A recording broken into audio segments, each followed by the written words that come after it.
Hello friends, welcome to my YouTube channel. So guys, आज के इस वीडियो में हम लोग देखने वाले हैं जो आपका राजस्थान पीटीटी का एग्ज़ाम होने वाला है 15 जून को। उसी के जनरल हिंदी के टॉप मोस्ट इंपॉर्टेंट क्वेश्चंस को यहाँ पर डिस्कस करने वाले हैं। और मैं आप लोगों को ये 100% गारंटी देता हूँ कि आपके राजस्थान पीटीटी के एग्ज़ाम में यहाँ से प्रश्न पूछे जाएंगे। तो इस वीडियो को पूरा ज़रूर देखिए। वीडियो अच्छा लगे तो प्लीज़ वीडियो को लाइक और शेयर ज़रूर करें। अगर आप चैनल पर नए हैं, पहली बार विजिट कर रहे हैं चैनल पर, तो सभी बच्चों से रिक्वेस्ट करना चाहूँगा, प्लीज़ चैनल को जरूर सब्सक्राइब करें और नोटिफिकेशन बेल ऑन करना ना भूलें। तो देखिए, यहाँ पर निर्देश दिया जा रहा है, प्रश्न संख्या 51 और 52 निम्नलिखित शब्दों के विलोम शब्द चुनिए। कोशिश कीजिए सभी क्वेश्चंस के आंसर आप कमेंट बॉक्स में बताएं और लास्ट में बताइएगा कि आप लोगों ने कितने क्वेश्चंस के सही जवाब दिए हैं। आपसे ये पूछा जा रहा है कि अभिसरण का विलोम शब्द क्या होता है। सायास होता है, अपसरण होता है, प्रसारण होता है या प्रतिरक्षण होता है। तो अभिसरण का विलोम शब्द क्या होता है? तो अभिसरण का विलोम शब्द होता है अपसरण। 51वें क्वेश्चन का जो राइट आंसर जाएगा ऑप्शन नंबर वी के साथ में। नेक्स्ट क्वेश्चन देखेगा सभी बच्चे। अगला क्वेश्चन क्या है कि सुषुप्त का विलोम शब्द क्या होता है। श्रेष्ठ, जागृत, मृत या कृतज्ञ। देखिए, अगर आपसे विलोम शब्द पूछा जाता है तो आपको समझना पड़ेगा, समझ कर इन्हें आपको याद करना पड़ेगा, क्योंकि इसके लिए कोई ट्रिक नहीं होती है, आपको अपोजिट करना है। तो सुषुप्त का विलोम शब्द क्या होता है? सुषुप्त का विलोम शब्द होता है जागृत। तो 52वें क्वेश्चन का जो राइट आंसर जाएगा मेरे प्यारे बच्चों ऑप्शन नंबर वी के साथ में।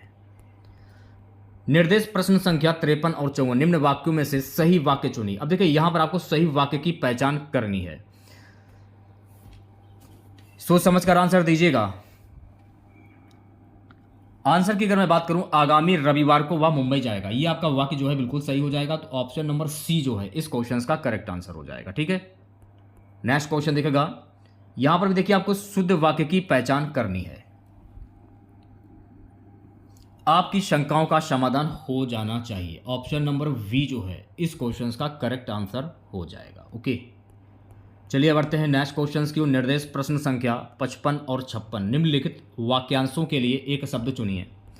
आपसे पूछा क्या जा रहा है कि दिशाएं ही जिनके वस्त्र हैं, इसको क्या कहते हैं? विशंबर, दिक्पाल, पैगंबर या दिगंबर। दिशाएं ही जिनके वस्त्र हैं, इसको आप क्या कहोगे? तो दिशाएं ही जिनके वस्त्र हैं, इसको आप क्या कहते हो? इसको कहते हैं दिगंबर। तो राइट आंसर की अगर मैं बात करूं गाइस, ऑप्शन नंबर डी जो है इस क्वेश्चन का करेक्ट आंसर हो जाएगा। अगला क्वेश्चन क्या? युद्ध की इच्छा रखने वाला, इसको क्या कहोगे? मुमुक्षु, बहुश्रुत, युत्सु या मोतिक्त। युद्ध की इच्छा रखने वाला, इसको आप क्या कहोगे? युद्ध की इच्छा रखने वाला, युद्ध की इच्छा रखने वाले को क्या कहते हैं? युयुत्सु कहते हैं। तो 56वें क्वेश्चन का जो राइट आंसर जाएगा ऑप्शन नंबर सी के साथ में। सो गाइस, अगला क्वेश्चन देखेगा, आमलक का तद्भव शब्द क्या होता है? तो मैं आपको कई बार बताया है, एक बार नहीं कई बार बताया, कि ऐसे शब्द जो हिंदी भाषा से उत्पन्न हुए हों वो तद्भव शब्द कहलाते हैं। तो आमलक को जब आप हिंदी में कन्वर्ट करोगे तो आमलक को हिंदी में क्या कहोगे? आमलक का मतलब होता है हिंदी में आंवला। तो आमलक का तद्भव शब्द क्या होता है? आंवला होता है। तो 57वें क्वेश्चन का जो राइट आंसर जाएगा ऑप्शन नंबर डी के साथ में।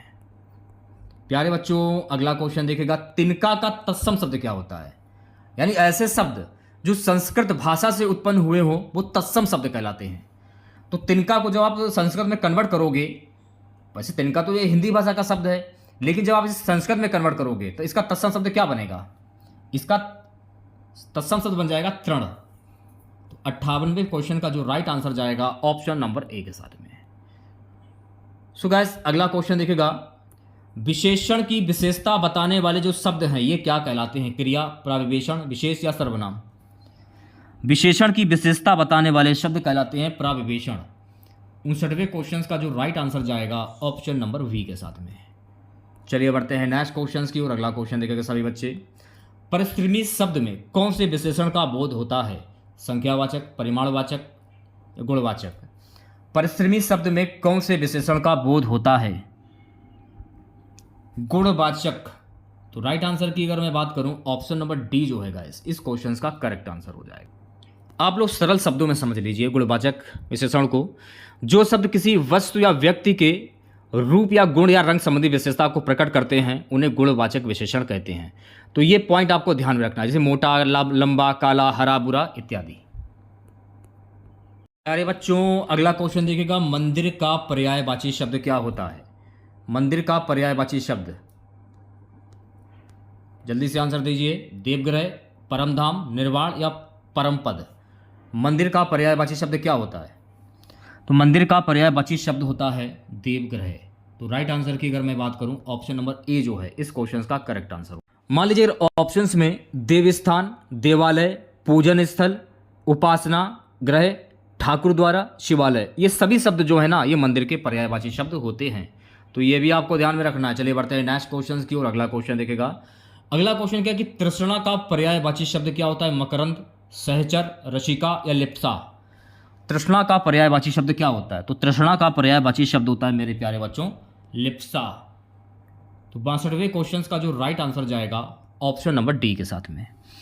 अब देखिए, अगर मान लीजिए आपसे लिप्सा के अन्य पर्यायवाची शब्द कौन कौन से, जैसे कि लालसा हुआ, कामना हुआ, कलह, तकरार, कहासुनी, मतभेद, खटपट, यही सब विवाद हुआ, विरोध, संघर्ष, ये सभी शब्द जो है ना ये तृष्णा के पर्यायवाची शब्द होते हैं।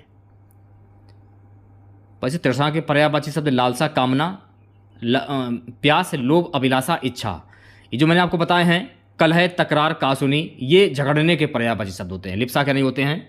लिप्सा के अन्य पर्यायवाची शब्द होते हैं लालसा, कामना, प्यास, लोभ, अभिलाषा, ये सभी शब्द जो हैं ये तृष्णा के पर्यायवाची शब्द होते। तो ये भी आपको ध्यान में रखना है प्यारे बच्चों। अगला क्वेश्चन देखिएगा। राजपुत्र में कौन सा समास है? Very very most important question है। जल्दी से आंसर आप लोग दीजिए। सबसे पहले आप लोग राजपुत्र का समास विग्रह कर लीजिए। तो राजपुत्र का समास विग्रह क्या होता है? राजा का पुत्र समास विग्रह होता है। तो इसमें कौन सा समास होगा? तो इसमें हो जाएगा कर्मधार समास। तो राइट आंसर की अगर मैं बात करूं, ऑप्शन नंबर डी जो है इस क्वेश्चन का करेक्ट आंसर हो जाएगा। सरल शब्दों में समझ लीजिए, जिस समास में विशेष और विशेषण का मेल होता है उसे हम कर्मधार समास कहते हैं।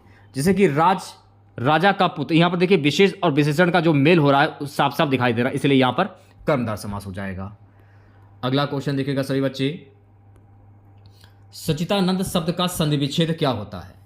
तो सच्चिदानंद शब्द का संधि विच्छेद क्या होगा? सत धन चित्त धन आनंद।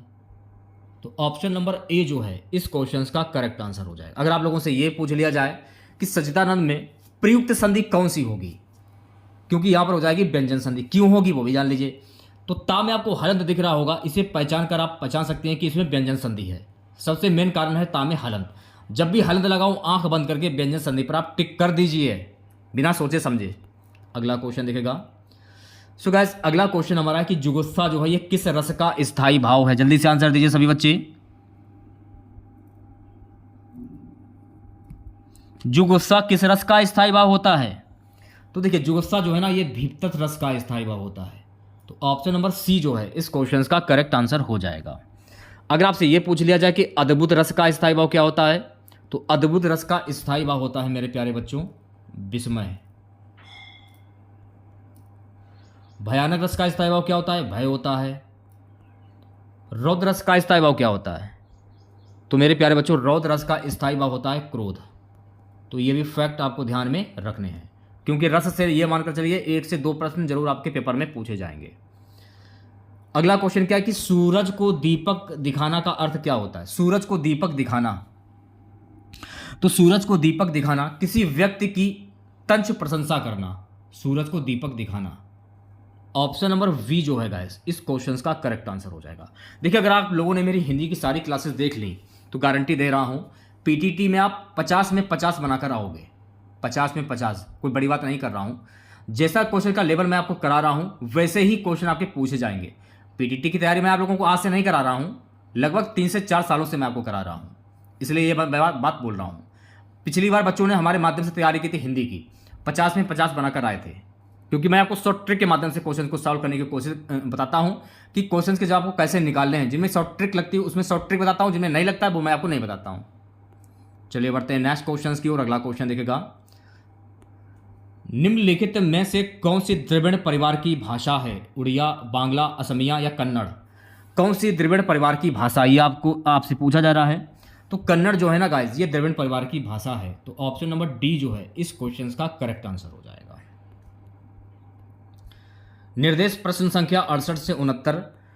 निम्नलिखित प्रश्नों में शुद्ध वर्तनी विकल्प का चयन कीजिए। अब देखिए यहां पर आपको कोई ट्रिक नहीं लगेगी, थोड़ा सा दिमाग लगाने की जरूरत इसमें है और आंसर तुरंत आपका निकल आएगा। बिल्कुल फ्री के नंबर होते हैं। भौगोलिक कैसे लिखा जाता है? भौगोलिक की शुद्ध वर्तनी क्या होती है? लिखने का तरीका क्या है? भौगोलिक।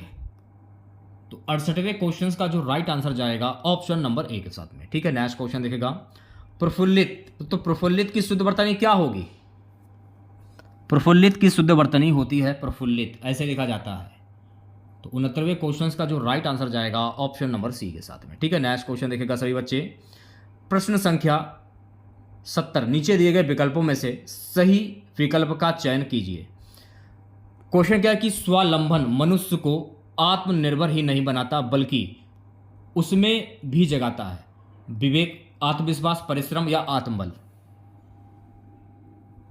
आत्मविश्वास भी जगाता है। स्वावलंबन मनुष्य को आत्मनिर्भर ही नहीं बनाता बल्कि उसमें आत्मविश्वास भी जगाता है। तो 70वें क्वेश्चन का जो राइट आंसर जाएगा मेरे प्यारे बच्चों ऑप्शन नंबर वी के साथ में। प्यारे बच्चों अगला क्वेश्चन देखेगा। अगला क्वेश्चन क्या है कि बीड़ा उठाना। बीड़ा उठाना से तात्पर्य क्या है? दृढ़ संकल्प करना, भार उठाना, मेहनत करना, कठोर परिश्रम। तो बीड़ा उठाना, आपके ऊपर कोई जैसे कि आपके ऊपर कोई भार हो, जैसे कि ऐसा भार, उसे हम कहते हैं बीड़ा उठाना। यानी से आप कह सकते हो दृढ़ संकल्प करना कि मुझे इस बार इंटर की परीक्षा पास करनी, यानी आपने बीड़ा उठाया है। ऑप्शन नंबर 1 करेक्ट हो जाएगा। ठीक है, नेक्स्ट क्वेश्चन देखेगा। अगला क्वेश्चन क्या है? बीड़ा उठाना से तात्पर्य क्या है? दृढ़ संकल्प करना, भार उठाना, मेहनत करना, कठोर परिश्रम। ऐसे क्वेश्चंस को करने के लिए ज़्यादा दिमाग लगाने की जरूरत नहीं होती है। तो बीड़ा उठाना, सबसे पहले आपने इंटरमीडिएट की परीक्षा दी, आप फेल हो गए, आपको बड़ा शर्म लगी। उसके बाद आपने दोबारा इंटरमीडिएट की परीक्षा दी, तो आपने सोचा कि मैं इस बार पास होकर रहूँगा, यानी दृढ़ संकल्प कर लिया कि मैं इंटरमीडिएट की परीक्षा में पास करके इस बार ज़रूर हूँगा। तो बीड़ा उठाना यानी कि दृढ़ संकल्प करना। 71वें क्वेश्चन का जो राइट आंसर जाएगा ऑप्शन नंबर ए के साथ में। प्यारे बच्चों अगला क्वेश्चन देखेगा। अगला क्वेश्चन क्या है? मनोज का पीसीएस में चयन हो गया, समझो उसने गढ़ जीत लिया। गढ़ जीत जाना का अर्थ क्या होता है? युद्ध जीत जान लाना, कब्जा कर लेना, अनुभव प्राप्त करना, कठिन कार्य पूरा होना। मनोज का पीसीएस में चयन हो गया, समझो उसने गढ़ जीत लिया। तो गढ़ जीत जाना इसका अर्थ क्या होता है? तो आप इसे कह सकते हो कठिन कार्य पूरा होना। तो राइट आंसर की अगर मैं बात करूं ऑप्शन नंबर डी जो है गाइस इस क्वेश्चन का करेक्ट आंसर हो जाएगा। नेक्स्ट क्वेश्चन देखेगा। टा है, या है, ड़ा है, ना है और में मां कौन से व्यंजन है? स्पर्श, उत्कृष्ट व्यंजन, अंतस्थ व्यंजन या अनुनासिक व्यंजन? ये अनुनासिक व्यंजन हो जाएंगे। तो ऑप्शन नंबर डी जो है गाइस इस क्वेश्चन का करेक्ट आंसर हो जाएगा। ये तो आपको पता चल गया कि डा, या, ड़ा, न, मा ये अनुनासिक व्यंजन यानी नाक से बोले जाने वाले व्यंजन। बोलिए डा, डा, या, ड़ा, ना, मा। तो नाक से ये जो है व्यंजन निकल रहे हैं, इसलिए ये अनुनासिक व्यंजन हो जाएंगे। अच्छा, स्पर्श व्यंजन कौन कौन से होते हैं अगर आपसे ये पूछ लिया जाए तो स्पर्श व्यंजन होते हैं जैसे कि चा हुआ, चा, छा, जा, टा और ठा, ये हो गया आपके स्पर्श व्यंजन।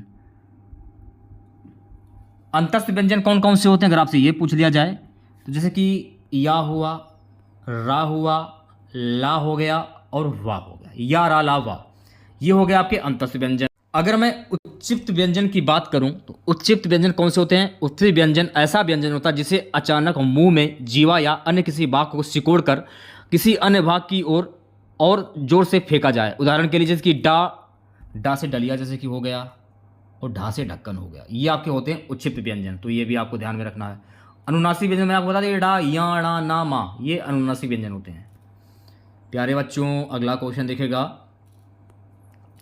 वह आया और मैं चला गया, इस वाक्य में कौन सा अव्यय? संबंध बोधक, विस्मयादि बोधक, समुच्चय बोधक या आदर बोधक? वह आया और मैं चला गया, इस वाक्य में कौन सा अव्यय होगा? तो इस वाक्य में हो जाएगा समुच्चय बोधक अव्यय। तो 74वें क्वेश्चन का जो राइट आंसर जाएगा ऑप्शन नंबर सी के साथ है। चलिए बढ़ते हैं नेक्स्ट क्वेश्चन की ओर। अगला क्वेश्चन देखेगा। निम्नलिखित में से कौन सा शब्द कालवाचक क्रिया विशेषण है? बारी बारी, भीतर, आज या यथासंभव? कौन सा शब्द कालवाचक क्रिया विशेषण है? आज जो है ना, आज ये कालवाचक क्रिया विशेषण हो जाएगा। तो ऑप्शन नंबर सी जो है इस क्वेश्चन का करेक्ट आंसर हो जाएगा। ठीक है, नेक्स्ट क्वेश्चन देखेगा, निम्नलिखित वाक्यों में से अशुद्ध वाक्य को पहचानिए। इसमें कोई ट्रिक नहीं लगेगी, पढ़िए और आंसर दीजिए। अशुद्ध वाक्य की पहचान करनी, कौन सा इनमें से 4 ऑप्शन में कौन सा अशुद्ध वाक्य है यह आपको बताना है। मेरे ऊपर कृपा करें, ये जो है अशुद्ध वाक्य हो जाएगा। तो ऑप्शन नंबर वी जो है इस क्वेश्चन का करेक्ट आंसर हो जाएगा। प्यारे बच्चों, अगला क्वेश्चन देखेगा। अगला क्वेश्चन क्या है, निम्नलिखित में से मिश्र वाक्य का चयन कीजिए। यहां पर देखिए आपको मिश्र वाक्य की पहचान करनी है, पढ़िए फिर आंसर दीजिए। जो विद्यार्थी परिश्रमी है वह अवश्य सफल होगा, यह आपका मिश्र वाक्य हो जाएगा। तो ऑप्शन नंबर सी जो है इस क्वेश्चन का करेक्ट आंसर। देखिए मिश्र वाक्य को आप सरल शब्दों में समझ लीजिए, ऐसे वाक्य जिनमें सरल वाक्य के साथ साथ कोई दूसरा उपवाक्य भी हो वो वाक्य मिश्र वाक्य कहलाते हैं। ठीक है, तो ये आपको ध्यान रखना है। जो विद्यार्थी परिश्रमी है वह अवश्य सफल होगा। जो विद्यार्थी, यानी विद्यार्थी मतलब कहने का मतलब एक नहीं कई विद्यार्थी, तो कई विद्यार्थी आते तो वहां मिश्र हो जाता है, यानी तरह तरह के विद्यार्थी। आशा करते हैं कि आप लोगों के समझ में आ गया होगा। नेक्स्ट क्वेश्चन देखिएगा सभी बच्चे, निम्नलिखित में से कौन सा उपसर्ग रहित शब्द है, संयोग, विदेश, अत्यधिक या सुरेश। यहां पर देखिए आपको उपसर्ग की पहचान करनी है। तो मैंने आपको क्या बताया कि स्टार्टिंग का जो शब्द होता है वो आपका उपसर्ग होता है और लास्ट वाला जो शब्द होता है वो प्रत्यय होता है। ये बात मैंने आपको एक बार नहीं हजारों बार बताई है। तो सुरेश में जो है ना ये उपसर्ग रहित शब्द हो जाएगा। तो ऑप्शन नंबर डी जो है इस क्वेश्चन का करेक्ट आंसर हो जाएगा। गर्भ शून्य शब्द में कौन सा समास है। गर्भ शून्य, गर्भ का शून्य, कर्ता ने कर्म को करण के क द्वारा। तो यहां पर आपसे यह पूछा जा रहा है कि गर्भ शून्य शब्द में कौन सा समास होगा। अब जैसे कि कर्ता ने कर्म को करण से के द्वारा, तो गर्भ शून्य है, गर्भ से शून्य, यही कहोगे ना कि गर्भ का शून्य, ये होगा गर्भ से शून्य है ना, गर्भ से शून्य। तो यहां पर कौन सा तत्पुरुष होगा, करण तत्पुरुष हो जाएगा। तो ऑप्शन नंबर वी जो है इस क्वेश्चन का करेक्ट आंसर हो जाएगा। बचपन में आप लोगों ने काफी बार पढ़ा होगा कि कर्ता ने कर्म को करण से संप्रदान को के लिए अपादान संबंध का के की अधिकरण मैं पर संबोधन हे अरो ओ जी। तो ये आप अगर याद कर लेते हो तो कारक से भी प्रश्न देखिए 2 जरूर पूछे जाएंगे एग्जाम में आपसे। अगर आपसे ये पूछा जाए कि कारक के कुल कितने भेद होते हैं, तो कारक के कुल 8 भेद होते हैं, लेकिन यहां पर आपसे समास पूछा जा रहा है तो करण तत्पुरुष समास हो जाएगा यहां पर। ओके, नेक्स्ट क्वेश्चन देखेगा। अगला क्वेश्चन क्या है कि सब्ज वाक दिखाना का अर्थ क्या होता है। प्रभाव स्थापित करना, लालच देकर बहकाना, विवेक खो देना, होश उड़ जाना। सब्ज वाक दिखाना, इसका अर्थ क्या होता है। तो सब्ज वाक दिखाना यानी लालच देकर बहकाना। तो 80वें क्वेश्चन का जो राइट आंसर जाएगा मेरे प्यारे बच्चों ऑप्शन नंबर बी के साथ में। अगला क्वेश्चन देखिएगा, निम्नलिखित में से कौन सी संधि विच्छेद सही है। तो देखिए यहां पर आपको सही संधि विच्छेद की पहचान करनी है। आज थोड़ा सा प्रैक्टिस मैंने इसलिए अलग लिया हूं ताकि आप क्वेश्चंस को समझें और करने की कोशिश करें। आप लोग जो बच्चे पीटीटी का एग्जाम पहली बार देने के लिए जा रहे हैं उनके लिए तो थोड़ा सा कठिन होगा, लेकिन जो हिंदी की क्लास में आपको दूंगा बिल्कुल ऐसे क्वेश्चन मैं आपको लिए ला रहा हूं जो कि पीटीटी के एग्जाम में छपे हुए आपको मिलेंगे। कोई बड़ी बात नहीं कर रहा हूं, पिछली साल भी मैंने आप लोगों को तैयारी करवाई थी और मानिएगा हिंदी में बच्चे 50 में 50 बनाकर आए थे। कोई बड़ी बात नहीं कर रहा हूं। त्रिपुर धन अरी। तो आंसर की अगर मैं बात करूं ऑप्शन नंबर डी जो है इस क्वेश्चन का राइट आंसर हो जाएगा। ये संधि विच्छेद है जो बिल्कुल ये सही हो जाएगी। चलिए बढ़ते हैं नेक्स्ट क्वेश्चन की ओर। अगला क्वेश्चन देखेगा। अगला क्वेश्चन हमारा कि पंचानन में कौन सा समास है। तत्पुरुष, बहुप्रिय, द्विगु या कर्मधार है। सबसे पहले आप पंचानन का समास विग्रह कर लीजिए। पंचानन का समास विग्रह क्या होता है। 5 हैं आनन जिसके, यानी कि भगवान शंकर। तो मैंने आपको क्या बताया था कि जब किसी वाक्य में किसी प्रसिद्ध व्यक्ति या भगवान के नाम आ जाए तो वहां पर कौन सा समास होता है, वहां पर होता है बहुप्रिय समास। ऑप्शन नंबर वी जो है इस क्वेश्चन का करेक्ट आंसर हो जाएगा। चलिए बढ़ते हैं नेक्स्ट क्वेश्चन की और अगला क्वेश्चन देखेगा।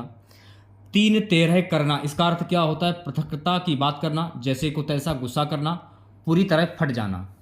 3 तेरह करना इसका अर्थ क्या होता है। तो 3 तेरह करना यानी कि पृथकता की बात करना। तो ऑप्शन नंबर ए जो है गाइस इस क्वेश्चन का करेक्ट आंसर हो जाएगा। ठीक है, चलिए बढ़ते हैं नेक्स्ट क्वेश्चन की ओर। सो गाइस अगला क्वेश्चन हमारा है हशुए के ब्याह में खरपे का गीत, कहावत का अर्थ क्या होता है? शादी में गीत गाना, जश्न मनाना, असंगत बातें करना, निचले स्तर की बातें करना। हशुए के ब्याह में खरपे का गीत, कहावत का अर्थ क्या होता है?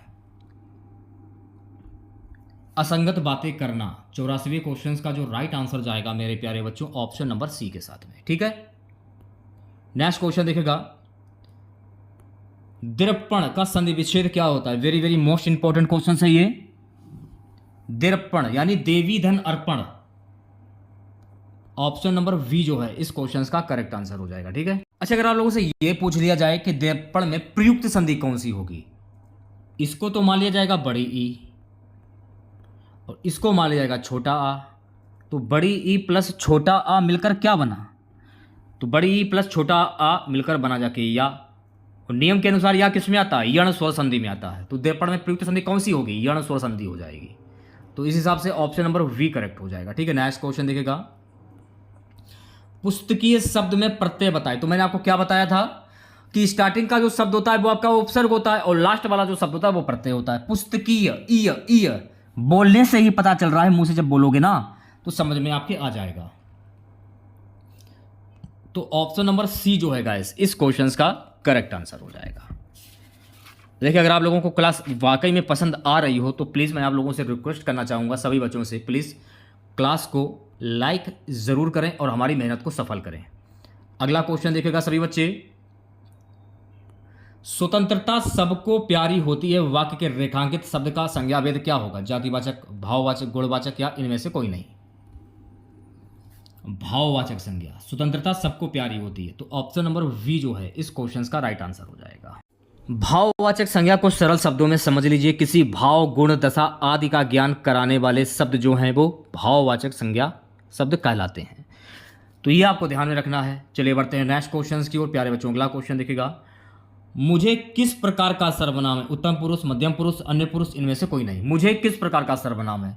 तो मुझे जो है ना गाइस ये उत्तम पुरुष सर्वनाम है। तो 88वें क्वेश्चन का जो राइट आंसर जाएगा ऑप्शन नंबर ए के साथ में। सो गाइस अगला क्वेश्चन देखिएगा, अगला क्वेश्चन हमारा रहेगा, विशेषण शब्द जिस संज्ञा या सर्वनाम की विशेषता बताते हैं उसे क्या कहते हैं? क्रिया विशेषण, विशेष, प्राविशेषण या उपमान? विशेषण शब्द जिस संज्ञा या सर्वनाम की विशेषता बताते हैं उसे हम क्या कहते हैं? तो उसे हम कहते हैं विशेष्य। तो राइट आंसर की अगर मैं बात करूं ऑप्शन नंबर वी जो है गाइस इस क्वेश्चन का करेक्ट आंसर हो जाएगा। चलिए बढ़ते हैं नेक्स्ट क्वेश्चन की ओर। अगला क्वेश्चन क्या है, मूल अकर्मक धातुओं के साथ प्रत्यय जोड़कर बनाई गई क्रिया धातुएं क्या कहलाती हैं? संयुक्त धातु, द्विकर्मक धातु, सादृश सक्रामक धातु या समस्त धातु? मूल अकर्मक धातुओं के साथ प्रत्यय जोड़कर बनाई गई क्रिया धातुएं क्या कहलाती हैं?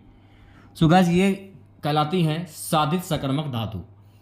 तो राइट आंसर की अगर मैं बात करूं ऑप्शन नंबर सी जो है गाइस इस क्वेश्चन का करेक्ट आंसर हो जाएगा। अगला क्वेश्चन देखिएगा, प्रेम वाटिका किसकी काव्य कृति है? रसखान, नहरीदास, आलम, भारतेंदु हरिश्चंद्र। प्रेम वाटिका किसकी काव्य कृति है? सो गाइस प्रेम वाटिका जो है ना ये रसखान की काव्य कृति है। तो राइट आंसर की बात करूं ऑप्शन नंबर ए करेक्ट हो जाएगा। चलिए बढ़ते हैं नेक्स्ट क्वेश्चन की ओर। अगला क्वेश्चन देखिएगा सभी बच्चे, निम्नलिखित में से कौन सा शब्द अली शब्द का अनेकार्थक नहीं है? सखी, भ्रमर, रूपसी या बिच्छू? निम्नलिखित में से कौन सा शब्द अली शब्द का अनेकार्थक नहीं है? रूपसी। तो राइट आंसर की अगर मैं बात करूं ऑप्शन नंबर सी जो है गाइस इस क्वेश्चन का करेक्ट आंसर। सो गाइस अगला क्वेश्चन देखिएगा, ता, था, दा, धा, सा आदि का उच्चारण स्थान क्या होगा? तालुब, दंत या मूर्धा या दंतोष्ठ? ऑप्शन नंबर वी जो है इस क्वेश्चन का करेक्ट आंसर हो जाएगा। जैसे कि ता हुआ, था हुआ, दा हो गया, धा हो गया और ना हो गया। ये आपके जो होते हैं दंतस्थ, ता, था, दा, धा, ना। तालुब की अगर मैं बात करूं तो तालुब से कौन कौन से उच्चारण बोले जाते हैं? तालुब से जैसे कि चा हो गया, चा, छा, जा, झा और या, ये हो गए तालुब के। मूर्धा से कौन कौन से उच्चारण बोले जाते हैं मूर्धा से? अब देखिए जैसे कि ठा हो गया, डा हो गया, ढा से ढक्कन, वैसे ढा से ढक्कन में ड़ा कह सकते हैं इससे आप, वैसे ढा से ढक्कन होता है ढा। इसमें हंसने की बात नहीं है, आप लोगों ने बचपन में पढ़ा होगा। ड़ा खाली, या ड़ा खाली हो गया, ठीक है। जो इंग्लिश मीडियम में पढ़े होंगे उनको नहीं पता होगा कि इसको क्या बोला जाता है। टा ठा ड़ा और ड़ा खाली और डा डा, ये हो गया आपके मूर्धन। दंतोष्ठ की अगर मैं बात करूं तो दंतोष्ठ से कौन कौन से उच्चारण बोले जाते हैं, जैसे कि पा, फा, बा, भा और माँ, ये हो गया आपके दंतोष्ठ से। तो ये सारी जो चीज़ें मैं आपको बता रहा हूँ इसे किसी कॉपी पर नोट कर लीजिए आप लोग, फायदा आपको ही होगा। नेक्स्ट क्वेश्चन देखिएगा, निम्नांकित में कौन सा शब्द पुल्लिंग रूप में प्रयुक्त नहीं होता? कौन सा शब्द जो कि पुल्लिंग रूप में प्रयुक्त नहीं होता है, ये आपको बताना है। देखिए नदी जो है ना, ये पुल्लिंग रूप में प्रयुक्त नहीं होता, तो ऑप्शन नंबर सी जो है गाइस इस क्वेश्चन का करेक्ट आंसर हो जाएगा। अगला क्वेश्चन क्या है कि सप्तधन ऋषि इनमें से किसकी संधि है? सप्त ऋषि, तो सप्तधन ऋषि ये गुण संधि हो जाएगी। कौन संधि हो जाएगी? गुण संधि, सप्तधन ऋषि। तो ऑप्शन नंबर डी जो है गाइस इस क्वेश्चन का करेक्ट आंसर हो जाएगा। ठीक है, नेक्स्ट क्वेश्चन देखेगा, बाढ़ पीड़ितों की सहायता के संबंध में पत्र लिखा जाता है किसको? लेखाधिकारी महोदय को, जिलाधिकारी को, कुलपति महोदय को, आचार्य महोदय को। बाढ़ पीड़ितों की सहायता के संबंध में किसको पत्र लिखा जाता है? जिला अधिकारी को। तो राइट आंसर की अगर मैं बात करूं ऑप्शन नंबर वी जो है इस क्वेश्चन का करेक्ट आंसर हो जाएगा। ठीक है, ठेले पर हिमालय, ठेले पर हिमालय किस विधा की रचना है? निबंध, कहानी, उपन्यास, यात्राव्रत। ठेले पर हिमालय किस विधा की रचना है? तो ठेले पर हिमालय जो है ना यात्राव्रत की रचना है। तो ऑप्शन नंबर डी जो है गाइस इस क्वेश्चन का करेक्ट आंसर हो जाएगा। ठीक है, नेक्स्ट क्वेश्चन देखिएगा, निम्न इनमें से कौन सा कवि अष्टछाप का नहीं है? अष्टछाप का नहीं है। वैसे सूरदास को अष्टछाप का जहाज भी कहा जाता है, वैसे आपसे ये पूजन नहीं है, तो रैदास नहीं है। तो राइट आंसर की बात करूं ऑप्शन नंबर डी करेक्ट हो जाएगा। नेक्स्ट क्वेश्चन देखिएगा, किस वाक्य में अपादान कारक है? तो मैंने आपको क्या बताया कि कर्ता ने कर्म को करण के द्वारा संप्रदान को के लिए, अपादान से, तो अपादान से में क्या आएगा? अपादान से शायद आपको याद हो तो यहां पर से कहां पर है? से ये रहा, इसमें भी से है। मोहन से अब नहीं गाया जाता, हिमालय से गंगा निकलती है, चाकू से फल काटो, राम ने रावण को तीर मारा। और किसमें अपादान कारक है? हिमालय से गंगा निकलती है, बिल्कुल सही सही है। तो ऑप्शन नंबर सी करेक्ट हो जाएगा। कारक के कितने भेद होते हैं? कारक के कुल 8 भेद होते हैं, ये भी आपको ध्यान रखना है। आज की क्लास का लास्ट क्वेश्चन रहेगा कि निम्नलिखित में से अशुद्ध वर्तनी कौन सी है? देखिए यहाँ पर आपको अशुद्ध वर्तनी की पहचान करनी है। आंगन, आंगन जो है ना ये आपकी अशुद्ध वर्तनी हो जाएगी, तो ऑप्शन नंबर 1 करेक्ट हो जाएगा। तो कैसी लगी क्लास आप लोगों को आज के हिंदी की?